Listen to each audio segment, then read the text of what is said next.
kon kami, alam din namin na kasi may mga kasamahan din kaming mga yung mga surrenderies nga, kung minsan namamasyal sila doon sa Gamo noon, nag-update din sila na andun pa si Sir, sabi niya. Nakasipti naman na si Agi doon sa ano, gano'n. Nagpapalamig. Oo.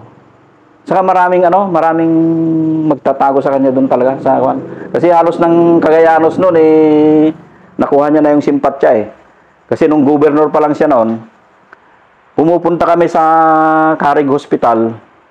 May mga dala kaming yan, mga karton nakalagay sa karton na pera yan. Lahat ng pasyente noon na naka-confine doon sa Carig Hotel, binibigyan namin ng kanyan. Bigyan na ng pera yan. Kaya doon na pamahal yung mga tao sa kanya noon. Pero ano yung pinaglalaban talaga ni Sir Agi? Bakit? Ang ayaw na kasi yung yun. Ayaw niya yung mga, siyempre, yung mga corruption doon sa nangyaring mga corruption, mga politiko doon. Ayaw niya yun. Tapos ang dami pang mga open kasi ang mga laging noon Pero nung umupo siyang wala na. Hindi na nakapurma yung mga naglalaging noon na halos mga politiko rin, yung mga ano. Siya lang yung sumama sa kulisa na hindi sundalo. Ewan ko lang kung... Kasi hindi naman siya sundalo na Gobernador siya, di ba? Oo, gobernador siya. Pero nag-ano siya sa kulita ng Idenay. Kasi may maraming tropa nga kasi yung pinatayo nga niyang kampo doon sa Gataran, halos pag pumupunta kami doon, halos mga 500 plus siguro yung nandun na mga surrenderi. Ay, kumpleto sila. Pag pumunta kami doon, nagdala kami doon isang dump truck na punong-puno ng bigas yan. Mga nila. Pagkain nila, nandun na rin ang pamilya nila. Nagpatayo si Sir Agi ng mga kubo-kubo na tirahan nila doon. Oo. Ang daming tropa doon. Halo-halo sila doon. May mga ita, ganyan. Mga surrenderi na mga dating commander. Yun pala si Kadani pala, yung nagkagulo na yan, binanatan pa niya ng 90RR yung Delfino Hotel. Mabuti hindi napuruhan.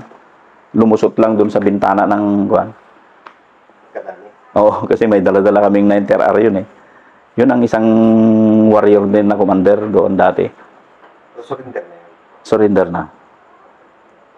Matagal ng yun. Ang daming pag nagkikwentuhan nga sa amin yun ang dami daw pinatay ng mga PC nung araw. Kasi alam mo na yung mga PC nung araw. Yun ang yun ang nangyari doon sa kay Sir Agi. Hanggang nung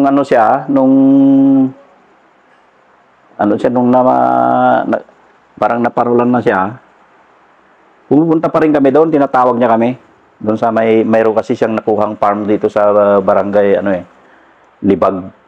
Barangay Libag. Tabi ng Gusi yun. May farm siya doon. Doon kami pumupunta pagka nagbe-birthday siya noon.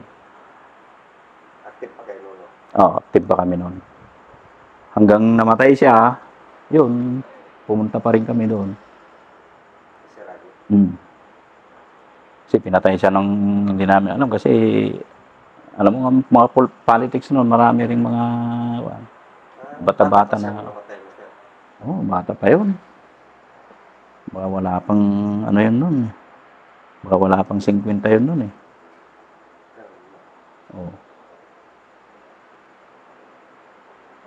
mayroon man siguro, baka ewan ko lang. Pero bata pa Makita mo yung kilos niya, mabilis pa yan nung batalyon commander nga namin si Karel Espadero pa, siya noon, Task Force Agila Commander siya noon.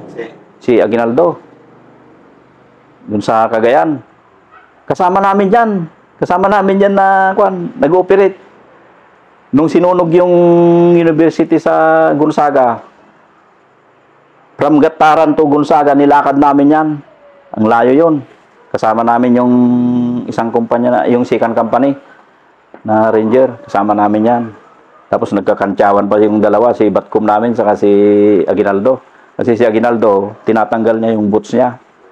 Tinatali niya dito sa baywang niya. Eh, sabi naman ni Sir Speed noon, "Oh, Bok, wait, nahawaan ka na yata ng mga bata mo ah." Kasi yung mga bata niya nga, mga ita, mga pugot. Nakapaapa lang yan. Sila. Pero ang bilis nilang tumakbo kahit na grabe ang kasukalan sa bundok. Takbo yung mga yan. Eh yun, kinakantyawan ni Sir Espadero noon si Agi. Na nahawaan siya ng mga ano. Kabilis din tumakbo yan kasi na-enkwentro kami. Yung sinunog yung doon sa may Kamalonyugan na kuwan ng NIA. Reinforce kami doon. Kasama namin siya. Tumatakbo rin. Nagkikipag-maneuver din siya. Sumusunod din sa amin. Hindi siya Mm. Oo. So, ganun pala yung istorya ng unang. Na-trap lang talaga kayo. Oo, na-trap kami nun. Saka gusto rin niyang kausapin si Kwan nun. Si DILG Santos. Siya yung DILG noon. Kaya lang, may ibang plano rin pala sila na gusto nilang tirahin si Agi. Kasi may mga security marines na kasama yun eh. Na nag-overnight na doon sa Delphine Hotel. May kasama pa nga kaming naki-briefing ng gabi doon sa ano eh, sa Kalawagan Dakil na PC, galing din doon sa loob ng camp ng PC. Kaya tiwala kami doon sa daan. Eh, nagtaka kami, bigla kaming binanatan doon sa ano. Partis ng oo. Ang pangyayari. Tapos patay pala si General Florindo doon. Oo. Tapos nung yun na, nung namatay, ang pinaupo ni Cory na chief of staff, si Biason. General Biason, Marines. Si General Florindo na tayo, ano siya? May ano eh, may katungkulan din siya sa government noon eh. May pwesto rin siya. Parang siya yung mga kumbaga parang peacekeeper ba yung ano? Pag-usapin niya yung mga nagkakagulo ba yung Pumagit na. oo. Yun ang position ni noon. Oo, spokesperson. Kaya tinawag din siya ni DILG Santos, si Gerald Florindo, kasi alam niya na close din sila ni Sir Agi. Yun ang nangyari. Kaya lang, yun nga, nadisgrasya naman. Tapos nung nakaditin na nga kami dyan sa Gamo. Nakaditin? Hindi naman kami nakaditin, doon sa MP. Parang ano lang kayo. Oo. Hindi lang kayo makalabas-labas. Oo. Pero doon sa nasa labas lang kami ng compound ng MP. Tapos kung magpaalam kami, kung may pupunta ng Kawayan, mamamasyal, ganon. Kung ka lang doon sa Lagbok. Parang monitoring lang. Oo. Tapos yun na nga, yung nangyari na yun, pumunta ngayon si General Biason doon. Kasi siya ang pinaupong chief of staff eh, ni Cory. Pumunta dyan sa PID. Pinormation kami lahat. Yung mga involved? Oo, yung mga involved. Tapos kinausap kami. Bakit kayo, Juan? Sabi niya sa amin. Kayong mga ranger, bakit kayo sumusunod na, alam nyo nang mali. Yung boss nyo, ganon-ganon siya. Ay, hindi namin alam, sir. Basta kung ano yung inuutos sa amin, ganon lang gawin namin, sir. Pero hindi namin alam na ganon nga, yung magkagulo na. Ganon kami na sinasabi namin. Tapos may mga pinadala na silang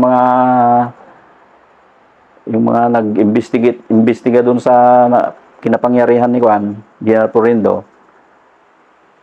Ang sabi sa amin ni General Biason noon, humanda lang kayo kasi kayo yung yung suspect na bumanat kay General Florindo, ganon siya.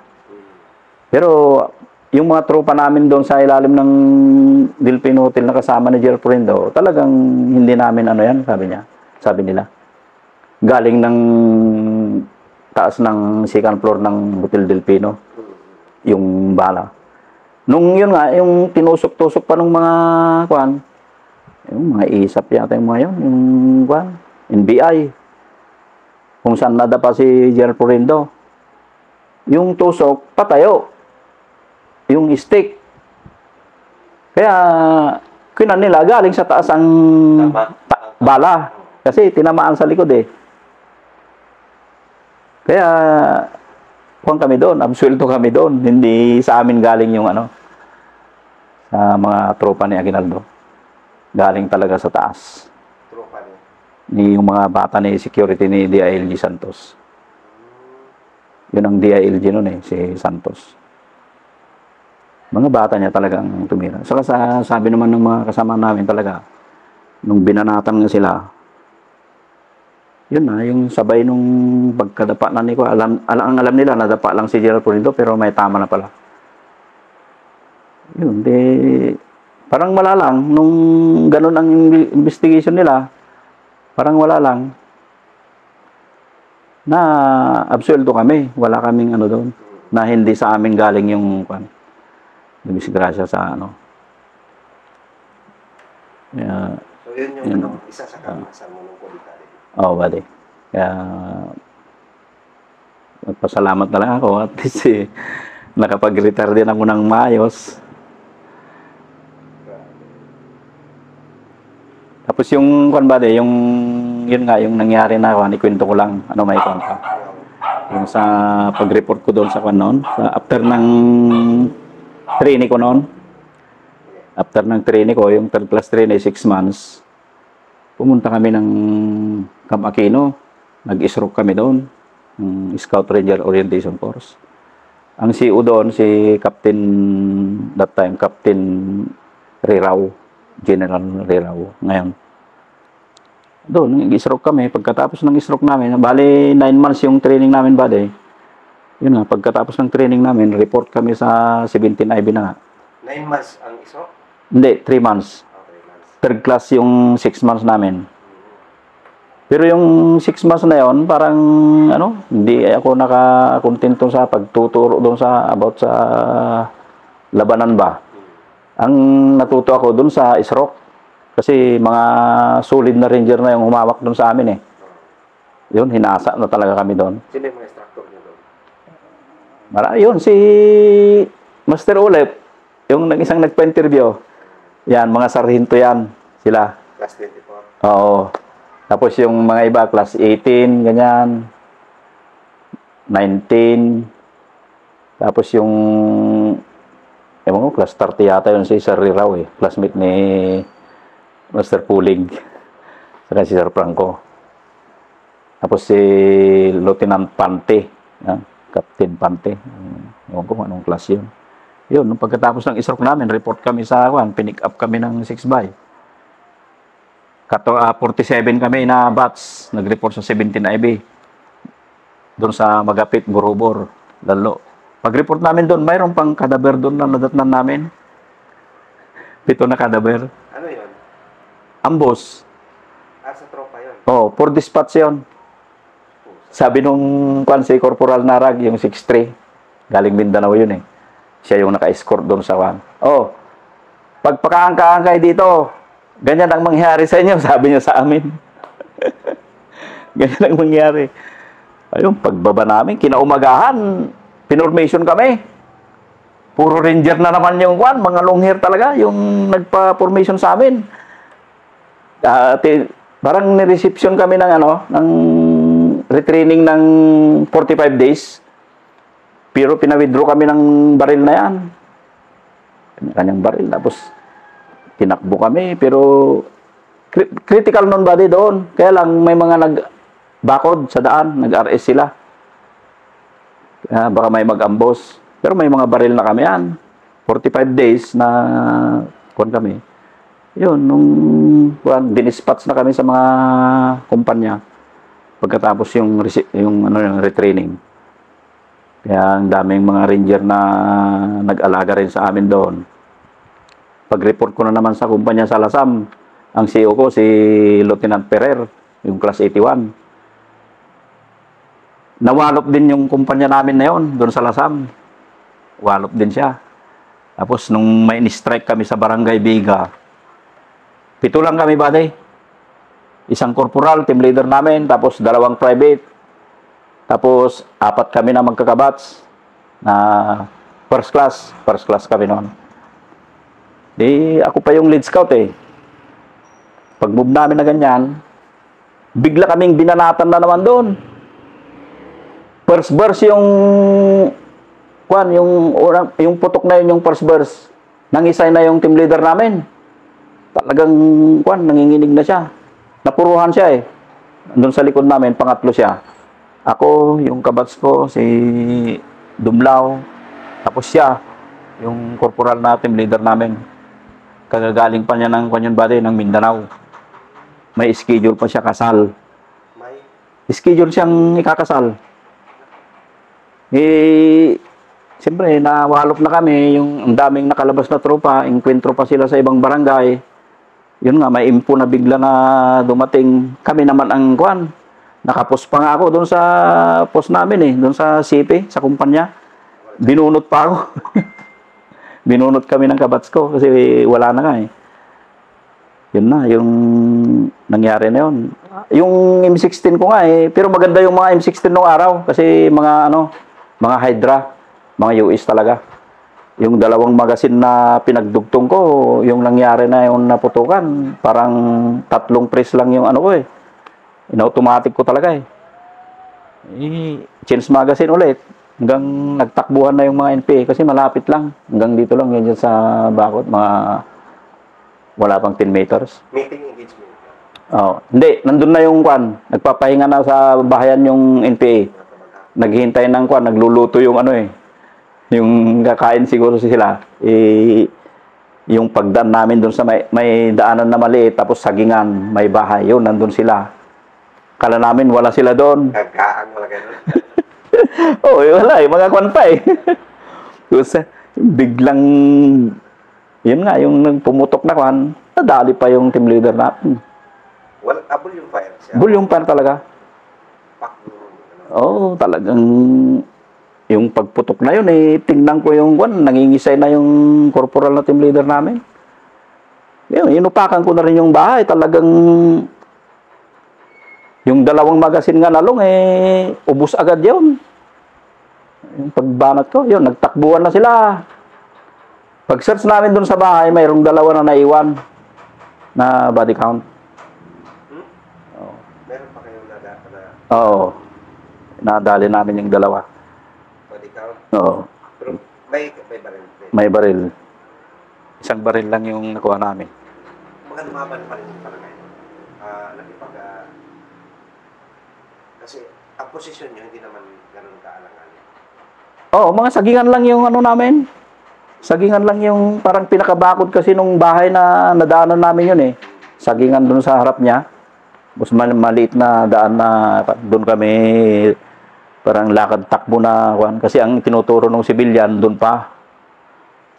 Sa susunod na bahay pa, nandun sila. Nandun na pala, mayroon na pala silang advance party yung mga doon. Parang pinakapos siguro nila.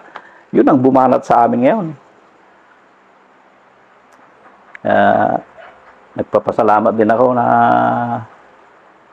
yun nga, na kahit sa ganong hirap ang dinanas, kasi bata-bata talaga ako noon buddy, 17 years old lang ako pumasok eh.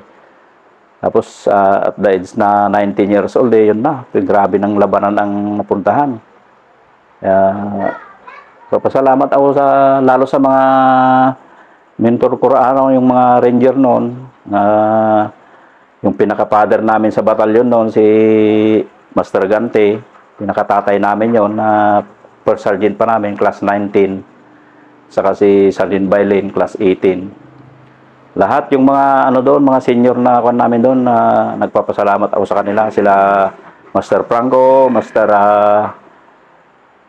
Galande, Sergeant Doctor, Sergeant Claro, yan ang mga namin nung araw.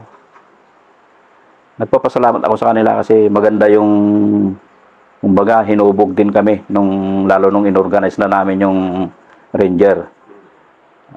Inorganize na ni Sir Espadero yun noon eh. Yun, nagpapasalamat ako kay Sabatcom na yun, si late Espadero, Sir Espadero, at saka si Sir Bagasin, siyang batalyon istri namin noon. Ngayon, mayor na ng Sanchez Mira.